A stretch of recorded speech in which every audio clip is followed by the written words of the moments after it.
Hello, welcome to Live on KEXP. My name is DJ Alex. I'm here at independent, listener-powered KEXP.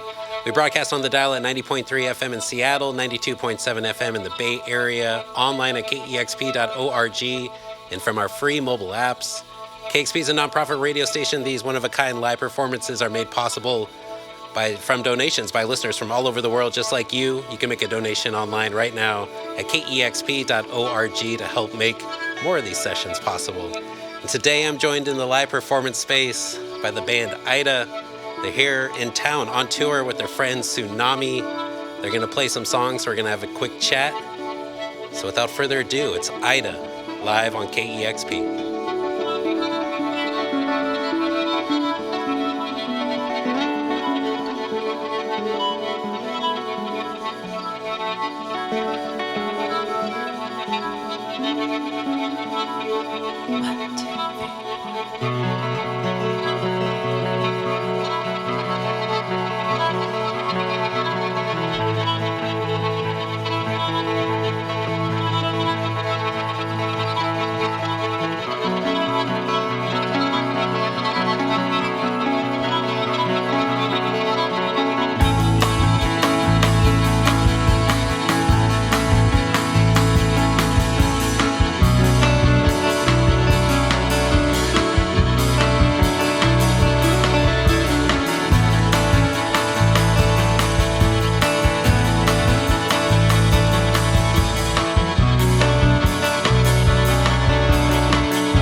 Would you still look right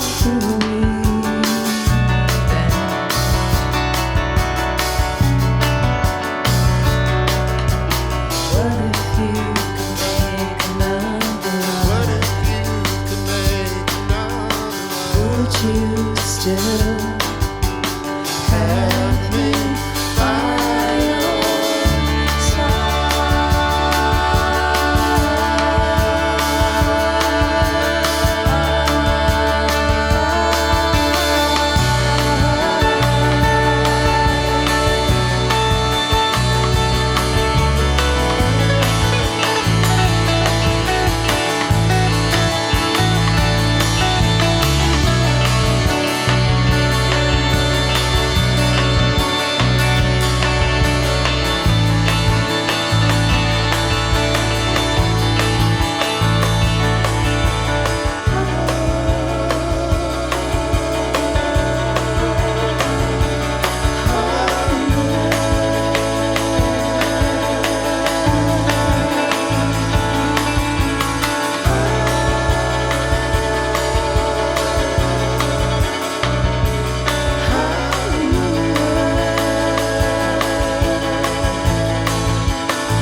It's Ida, live on KEXP.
Shrug, you press your ankle against my arm.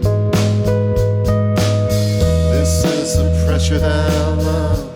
You always recommended it.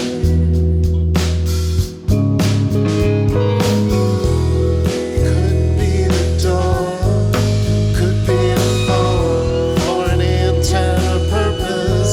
You're not home. You're up against the wall, no real impression like breath on glass.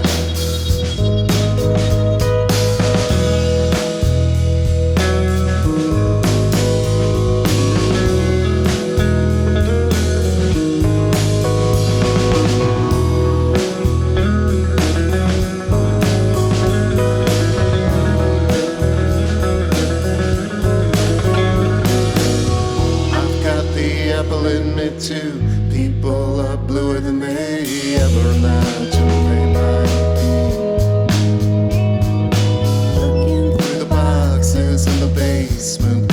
Who are you? Then your restlessness is emptier than the room we used to live in. Years wishing you the best, the rest is always better left unsaid.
It's Ida, live on KEXP.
Beautiful. It's Ida live on KEXP.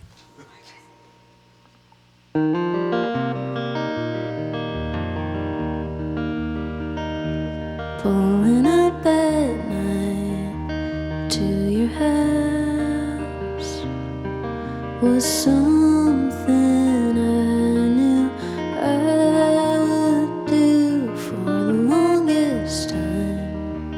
Park the car and leave the rest all up to you.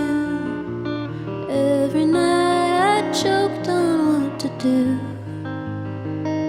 Say you'll meet me at a diner on the moon. And I think it gets to you like it gets to me.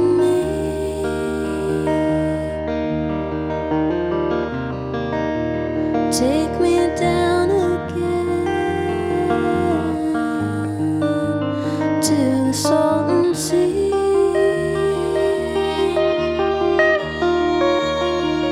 My desert water. Oh, nothing could make me leave. I remember us in a city that was far enough away from home. It'll wait for us.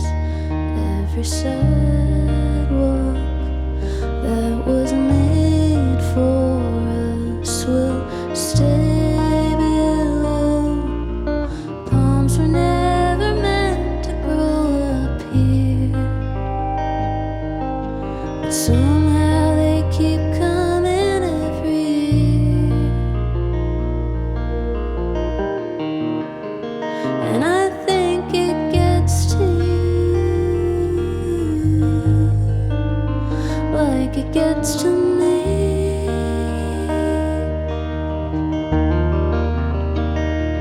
Take me down again to the Salton Sea.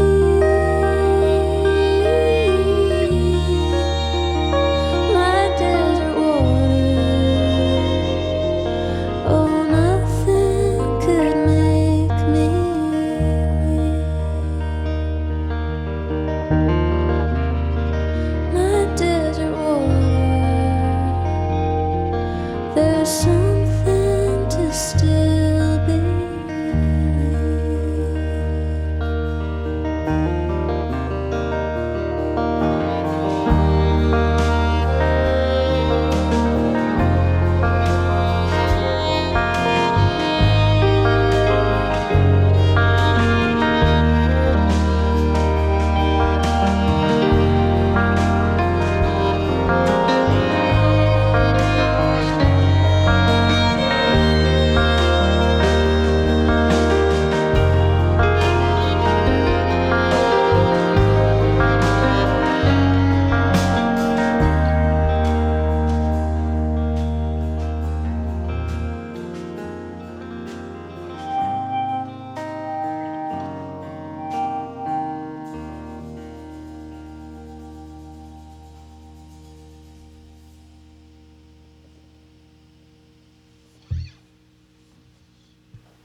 It's Storey Littleton live on KEXP. Thank you guys, sorry.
been Ida live on KEXP. Just heard a rippin' tune from their 1997 album, 10 Small Paces. Name of the track was Dream Date. A solo tune from Storey Littleton titled At a Diner. And then 3 tracks from the album Will You Find Me. Came out back in the year 2000. This Water was the most recent track, Shrug and Maybelle kicking things off. Ida, thank you for being here live on KXP today. So I'm hoping we could talk just a little bit about Will You Find Me, an album that originally came out back in the year 2000. I admittedly wasn't really listening to indie music at that time. I was a little too young, but the reissue came through and caught my ear, and I kind of fell in love with Shotgun when that came out as a single, and that was kind of my entry point to deep diving into the Ida catalog, which has been amazing. There's many tangents and everything. But Will You Find Me is getting a massive reissue, courtesy of Numero Group. It's true. It's coming out a week from this recording. And I'm just hoping you can shed a little light on the crazy backstory of the album. I know it's a lot. There's, 94-page booklet that's going to be part of this reissue. But I think it's like not only a beautiful album, but there's obviously kind of a roller coaster story behind it. So I'm just hoping you can shed a little light on the creation of this album and the eventual initial release of it. Well, we started recording Will You Find Me in 98. We'd been a band. We'd started releasing albums in 94 on Simple Machines with Tsunami, their amazing label, Simple Machines. So it had been a few years, and we'd released albums that we'd made also analog. We'd recorded to 2-inch, 24-track. That had been our history until Will You Find Me. It was kind of at the dawn of digital recording. We used Pro Tools for the first time. For us, maybe. For us, yeah. And so there's a lot of material that came from that time. We also had a budget for the first time because we were working with Capitol Records initially. So yeah, it's very different than the previous recordings that we had done. And so therefore, 25 years later, Ken Shipley reaches out, wants to do a reissue. And so there's a lot to draw from. I don't know, Daniel, what would you say? I would just add to that actually we did use tape. The whole record is tape. So, I mean, the way we worked before without budgets, everything coming out of pocket, it was just a different experience. Now we could record onto 2-inch tape for as long as we wanted and do whatever we wanted to do. And Warren DeFever was helping us with co-production throughout this period and teaching us how to kind of build up our home studio and get into some basic digital editing that we could learn how to do.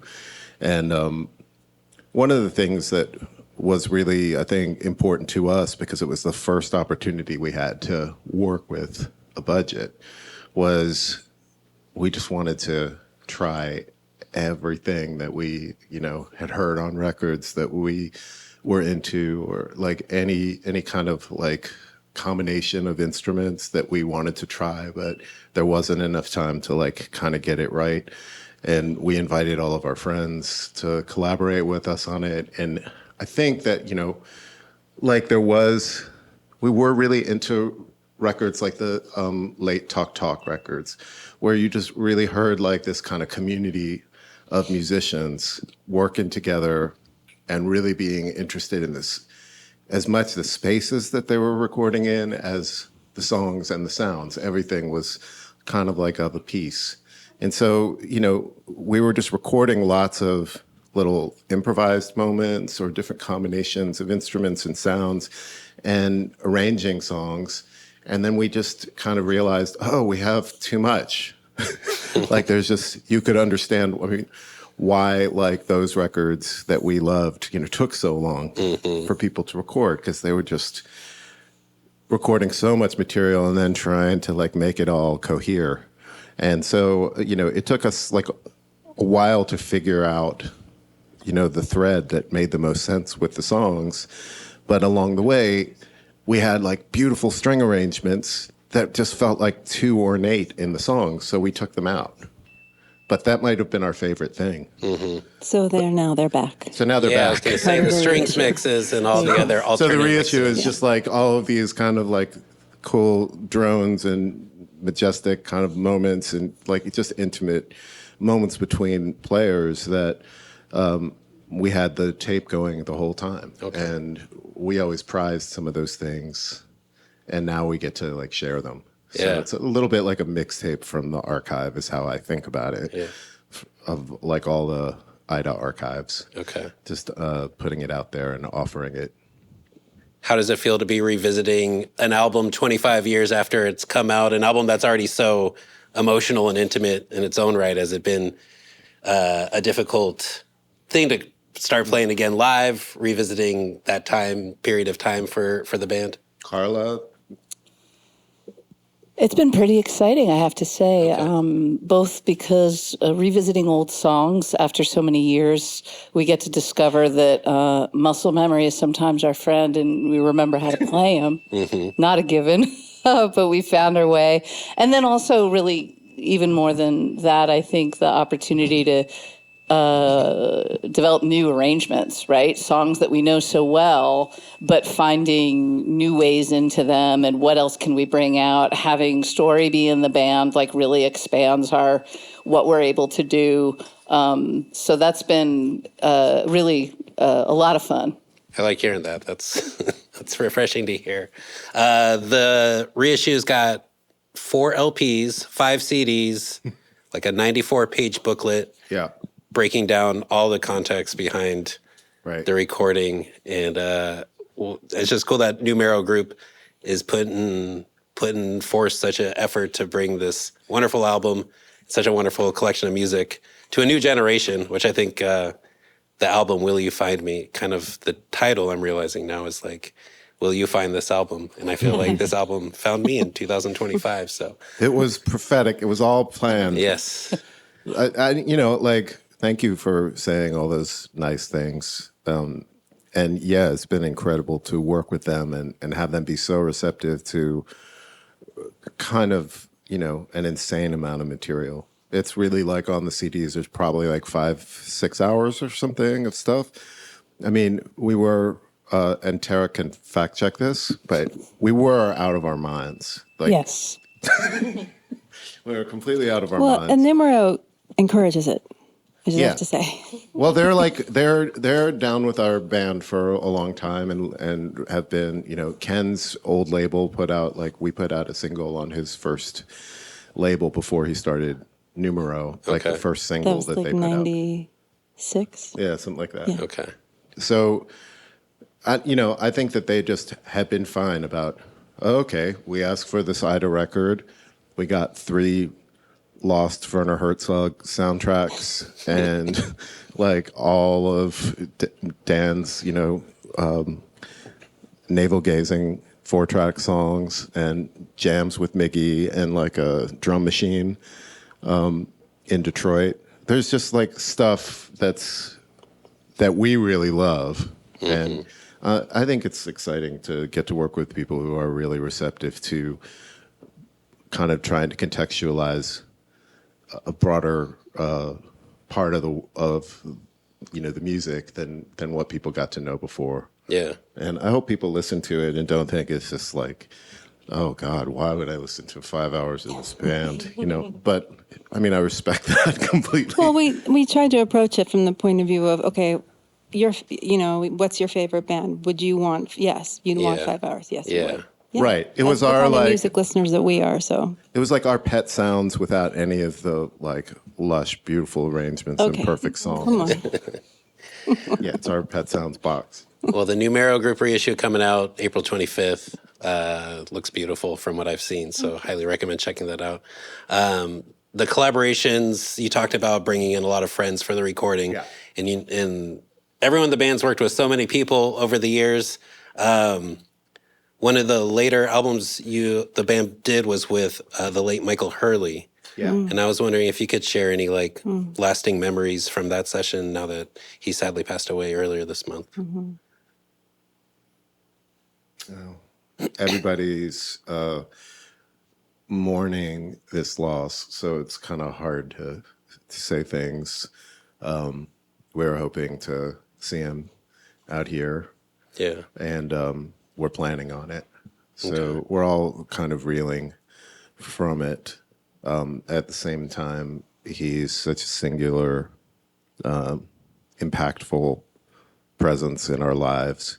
Actually, everybody in this room who's playing music today, even our kid grew up with Michael being in her life and around, and so it's just such a gift that somebody with his courage and the unique place that he liked to occupy as a player and as a writer, that there's evidence that there's a breadcrumb trail for those who are interested in learning about it.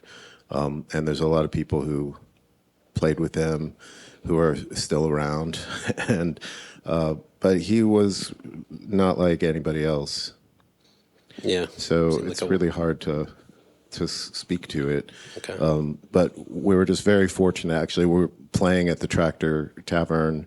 Oh yeah, we played with him And 20 years ago. The first time we collaborated consciously with each other was at the Tractor Tavern. Okay. And I forgot we that. played with Tara Jane was there and playing with Ida. And you did an opening set because I remember you and Liz did a Judy Yes. Sill song. So you did I think it was what song? radio. Yes. Ladio? Yeah. Yes. Okay. But I forgot that. That was at the Tractor. That was at the Tractor. 2005. Yes. And all right, so I'll tell this story about the first time we played with Michael, because maybe it's like auspicious to just bring it into the room. We all were a little bit nervous because he was into playing with us, and he'd been sending us little messages about like we should do something. And then we all got up there, and he wanted to play this song, "The Revenant," which is a very powerful song, and it's got a lot of information in it, and and we were all trying to be like very respectful, and I think we're all a little bit nervous playing this. Very song. nervous. And Michael was kind of like doing his thing, kind of waiting for us to show up, I think, and but we're all playing, we're doing our best and trying to just follow along and not screw it up, And but we were all sheepish, and all of us were singing the backgrounds. There's lots of call and response in the song, and he just turned around at some point, and he was like, "I can't say it on the radio because I'm trying to be respectful of the situations." But he was like, "Are we, bleeping doing this, or he just kind of like looked at everybody and was like, "Come on." Saying, let's do this. And he just wanted everybody to show up. We all just kind of like snapped to, and something happened.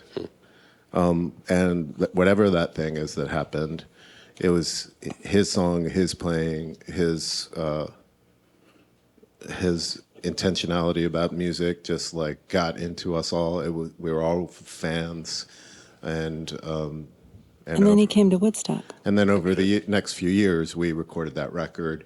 And, I'll also say, because a full moon just happened, and Michael liked to record when it was a full moon. Okay. That was something we always try to plan around. Yeah. And so it took like a bunch of years, but we got a lot of songs. Yeah. And he called it Ida Con Snock. Yeah. He liked to introduce us when we played together as the rock group Ida. Yeah. So, I was talking with Ruth Lockwood, who was playing drums with us at the time and who recorded the Ida Con Snock album with us. And I was talking with her last night about the experience of being the rhythm section for Michael Hurley. Mm-hmm. And she was saying, that must have been so hard on bass because you couldn't ever quite know when the next measure was going to happen. You had to do it by feel. If you counted, you were lost because it wasn't about that. And I was saying to her, yeah, but you're the drummer, you know? It's like there were so many changes and sways in the rhythm. And she said, oh, no. We both agreed in the end that really it was an exercise in letting go in this very sort of deep and beautiful way. Like, just follow the song, follow his spirit, follow the music that was kind of just flowing out of him. And then you could kind of just find your way that way. It was sort of the only way to do it. It's really true that you just, like Tara and I were talking about it the other night too, that like there's just like whatever the map coordinates are that seem to make the most sense, like the A to B. Like most of us just want to find the quickest way to get there or the most direct way. And Michael was really just like interested, constantly, spontaneously connecting to, he played like a free improviser, like, or like old blues player. Like he had that kind of quality, spontaneity to his playing. But if you were trying to play with him, you just had to like, there's just a certain amount of hubris in thinking that you could. Yeah. So none of us did. We just were just like, okay, we're just going to try to listen and be a part of it. But then you start, even if you play with the same songs a lot over a number of years, they're different every time that you play them.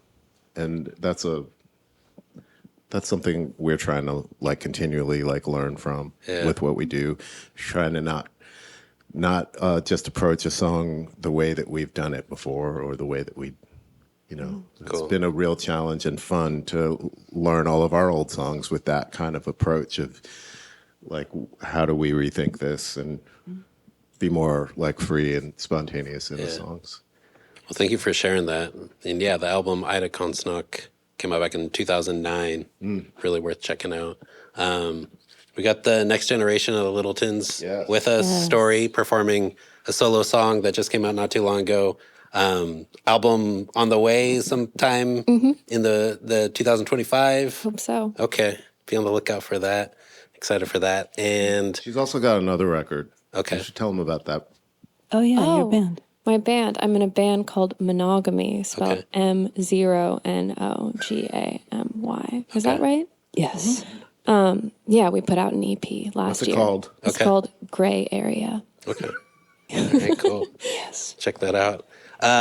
Anything forthcoming past the reissue? Is there new Ida material to be on the lookout for as we Mickey, what do you think? proceed into this wild 2025? I mean, really, anything could happen. And what if it did? And what if it did? No, I mean, I feel like this group of people, like we could just go off in a million different directions, and it's just been like a blast reuniting with everyone, and feel like, we can just, I'm excited. Anything could happen. Never say never. Just ride the wave.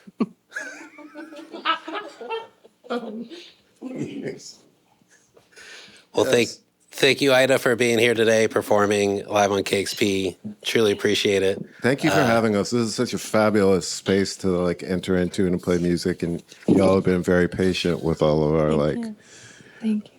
does this thing work? kind of That's what we're here for. Auto commentary. Yeah. Well, best of luck on the rest of the tour. Thank you for performing live on KEXP. And thank you for listening and watching this session. To check out more of these sessions, you can always subscribe to the KEXP YouTube channel. And these sessions are made possible by donations from listeners from all over the world. You can make a donation at KEXP.org. It's been Ida, live on KEXP. Discover new music at listener-powered KEXP.org.